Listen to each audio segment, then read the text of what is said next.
बिस्मिल्लाहिर्रहमानिर्रहीम, अस्सलाम वालेकुम। वेलकम टू माय चैनल दावत इस्लाम। मैं हूं आपका दोस्त शफकत अली ऑफिशियल। उम्मीद करता हूं कि आप सब लोग ईमान के आला दर्जे पे होंगे।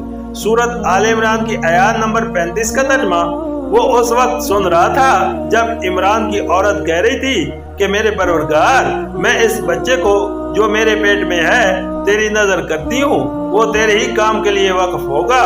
मेरी इस पेशकश को कबूल फरमा, तू सुनने और जानने वाला है। सूरत आल इमरान हाशिया नंबर 32। अगर इमरान की औरत से मुराद इमरान की बीवी ली जाए तो उसके मानी ये होंगे कि ये वो इमरान नहीं है जिनका जिक्र ऊपर हुआ है, बल्कि ये हजरत मरियम के वालिद थे जिनका नाम शायद इमरान होगा। मसीह रिवायात में हजरत मरियम के वालिद का नाम योखीम लिखा है। और अगर इमरान की औरत से मुराद आले इमरान की औरत ली जाए तो उसके मानी ये होंगे कि हजरत मरियम की वालदा उस कबीले से तल्लक रखती थी, लेकिन हमारे पास कोई ऐसा जरिया मालूमात नहीं है जिससे हम कतई तौर पर इन दोनों मानों में से किसी एक को तरजीह दे सकें, क्योंकि तारीख में उसका कोई जिक्र नहीं है। हजरत मरियम के वालिद कौन थे और उनकी वालदा किस कबीले की थी।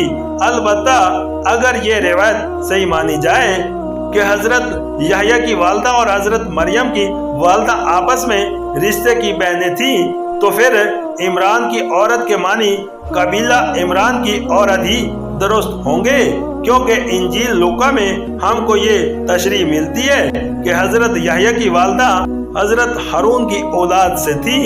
सूरत आल इमरान हाशिया नंबर 33।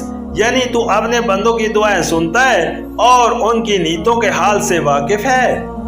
सूरत आल इमरान की आयत नंबर 36 का तर्जुमा, फिर जब वो बच्ची उसके यहाँ पैदा हुई तो उसने कहा, मालिक मेरे यहाँ तो लड़की पैदा हो गई है, हालांकि जो कुछ उसने जाना था अल्लाह को उसकी खबर थी और लड़का लड़की की तरह नहीं होता।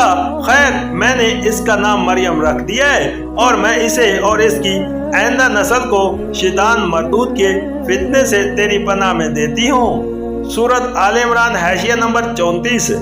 यानी लड़का उन बहुत सी फितरी कमजोरियों और तमदनी पाबंदियों से आजाद होता है जो लड़की के साथ लगी हुई होती हैं। लिहाजा अगर लड़का होता तो वो मकसद ज्यादा अच्छी तरह हासिल हो सकता था जिसके लिए मैं अपने बच्चे को तेरी राह में नजर करना चाहती थी।